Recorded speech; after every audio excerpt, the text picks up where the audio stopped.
What's up, Taiwan? I'm Brossard with news from here in Taiwan and around the world.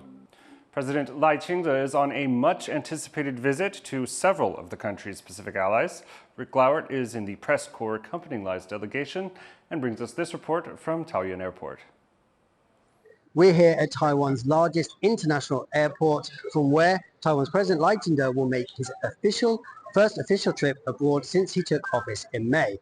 His first stop will be Hawaii, and that's billed as a layover, not an official visit. And the details of what he'll do there have not been released. China has already cautioned the US is in danger of supporting Taiwan independence by hosting Lai. After visiting Hawaii, Lai will visit 3 of Taiwan's official allies in the Pacific, the Marshall Islands, Tuvalu, and Palau. So this is a very sensitive trip, one that has already ruffled China's feathers. But Lai has said that Taiwan will keep going out in the world and that this is an important opportunity to build friendships in the region. John Su and Rick Lauert in Taoyuan for TaiwanPlus. Lai spoke briefly to the media before boarding the plane to Hawaii. 感谢美国政府秉持安全、尊严、舒适、便利的原则，协助此趟行程得以顺利成行。 Besides Hawaii, Lai will also visit the U.S. territory of Guam during his trip. The United States has approved another arms sale to Taiwan. The Pentagon has given the go-ahead for Taiwan to buy $387 million worth of F-16 parts, equipment, and support for upgraded systems. This is the 18th arms sale from Washington to Taipei during Joe Biden's tenure as U.S. president. Fighting in Syria has intensified for the first time in years as rebel fighters have reportedly breached Syria's second largest city of Aleppo. Harel Hughes gives us the latest. Celebrations in the rebel-held city of Idlib, Syria, with the news that fighters from the militant group Hayat Tahrir al-Sham have breached the country's second largest city, Aleppo, for the first time since 2016.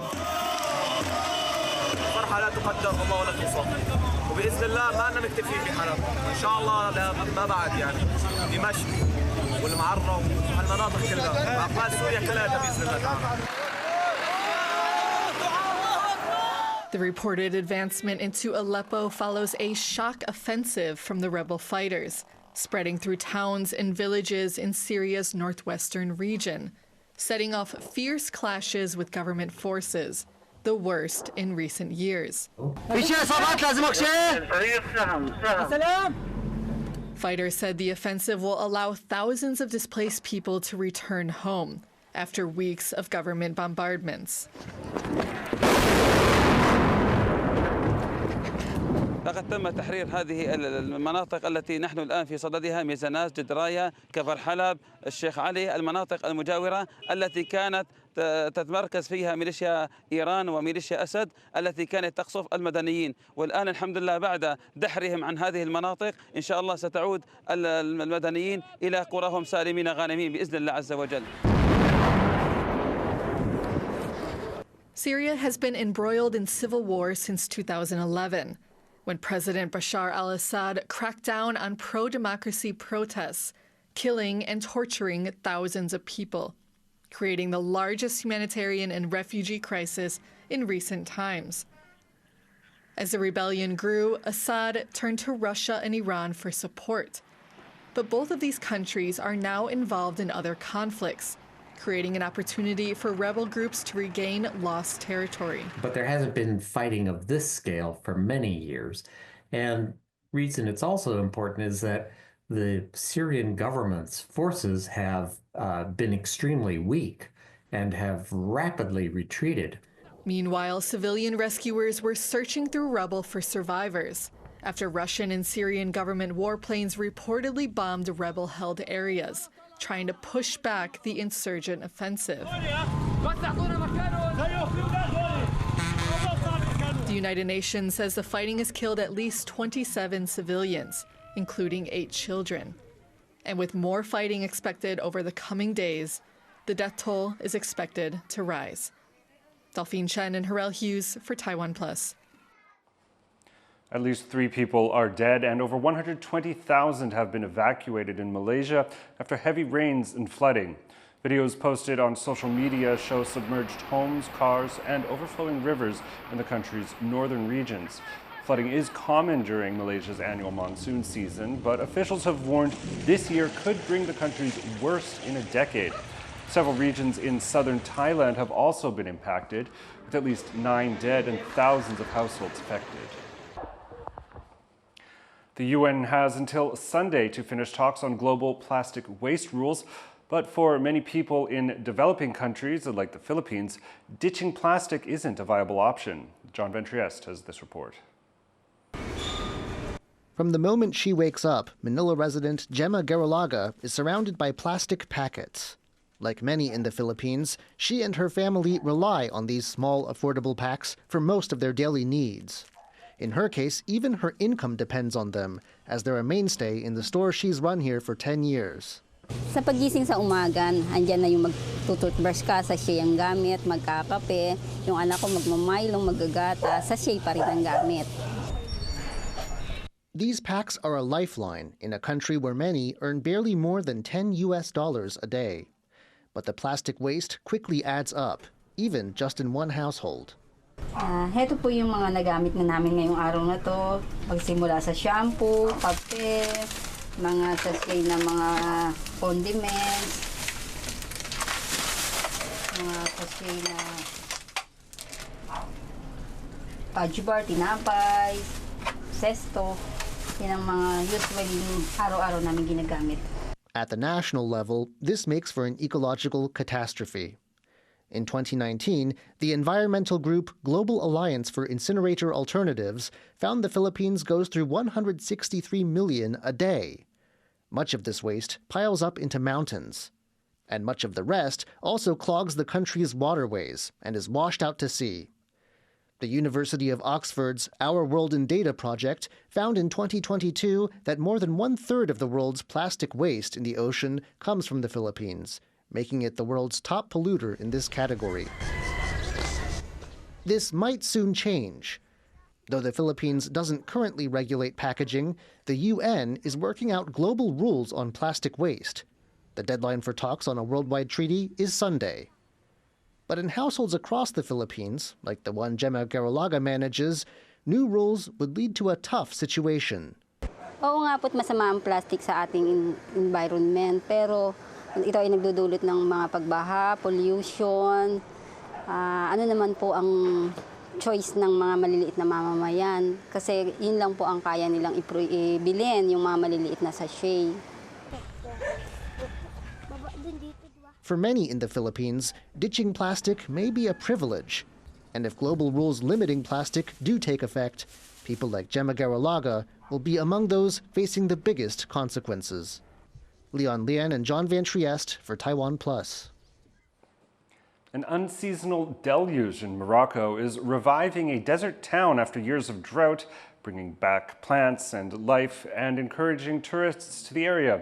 But as Sonia Schlesinger reports, meteorologists say it's part of a cycle of extreme weather likely to intensify as the effects of climate change worsen. In one of the world's driest regions, a blessing from the sky.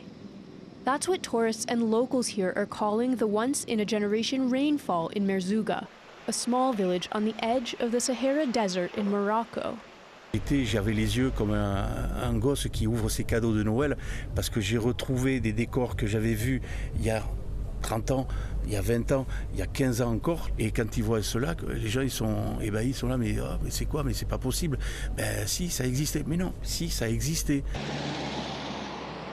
Frequent travelers to this village say they haven't seen landscapes like these in decades, as Morocco continues to grapple with a severe drought. La dernière fois que j'ai vu de l'eau au lac de Yasmina, c'était il y a 20 ans, je crois, 19 ans ou 20 ans. Et toutes ces dernières années, c'était catastrophique. On se demandait même où on allait tellement l'eau manquait. But heavy rain hitting the region this fall is bringing new wildlife and an influx of tourists. ذاك اللولاك دابا كان منذ مدة هذه ما عمر ما كاين في ديك البلاصة. ودابا بحال قلتي بنا نتوحش ديك البلاصه يكون فيها الماء. نفعوا السياحه جاو التوريست بزاف ونفعونا حتى حنا. كاينو در الربيع كيلقاو الجمال ما ياكلوا الماء عطاه الله الحمد لله. التوريست كيجيو لهنا كيديروا مخيمات حدا هذوك لي لاك كيمشيو يفيزيتيو تما كيشوفوا كيكتبوا شي حاجه. But the rejuvenation has come at a steep cost. The floods have killed at least 28 people in Morocco and 6 in neighboring Algeria. Scientists say both the floods and the droughts are caused by climate change, which is making extreme weather events even more intense. Water becomes increasingly unpredictable, leading to sudden floods, severe droughts, and climate change is one of the causes of these extreme behaviors. But as the rest of the country still struggles with drought in what has been the driest year in over a century, those in Merzouga are making the most of the water, with no certainty over how long it will last. Alex Chen and Sonia Schlesinger for TaiwanPlus. Cyclists from all over the world converged on a central Taiwan landmark for an international biking event. Leslie Liao has more. The Tour de France is in Taiwan for the first time ever. The oldest and most prestigious bike race in the world held a challenger event in a country known for producing bikes. And they chose a scenic location for the competition, Sun Moon Lake, considered one of the most beautiful cycling routes in the world. And it was high time because, you know, there is a common passion between France and Taiwan. It's about biking, you know, and Tour de France is a very popular event. So I think it was really relevant to bring it here in Taiwan. Racers from nearly 36 countries signed up for the event. Both professional and amateur cyclists participated in Saturday's race in central Taiwan. The challenge was divided into 2 routes, a shorter 29-kilometer circuit of Sun Moon Lake made for casual bikers, and a longer 104-kilometer trek into the central mountain range featuring a 1,500-meter elevation gain.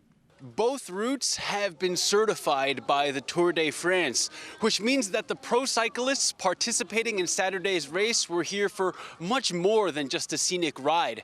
They were here vying for spots in the actual Tour de France next year.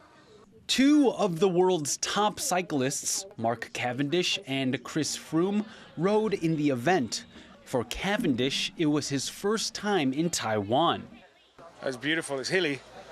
There's some long climbs here, but it was a great place to ride a bike. We got here last night and we saw the sunset over the lake, and it was one of those sunsets I had to get my phone out and take not just a picture but a video because it was that beautiful, you know.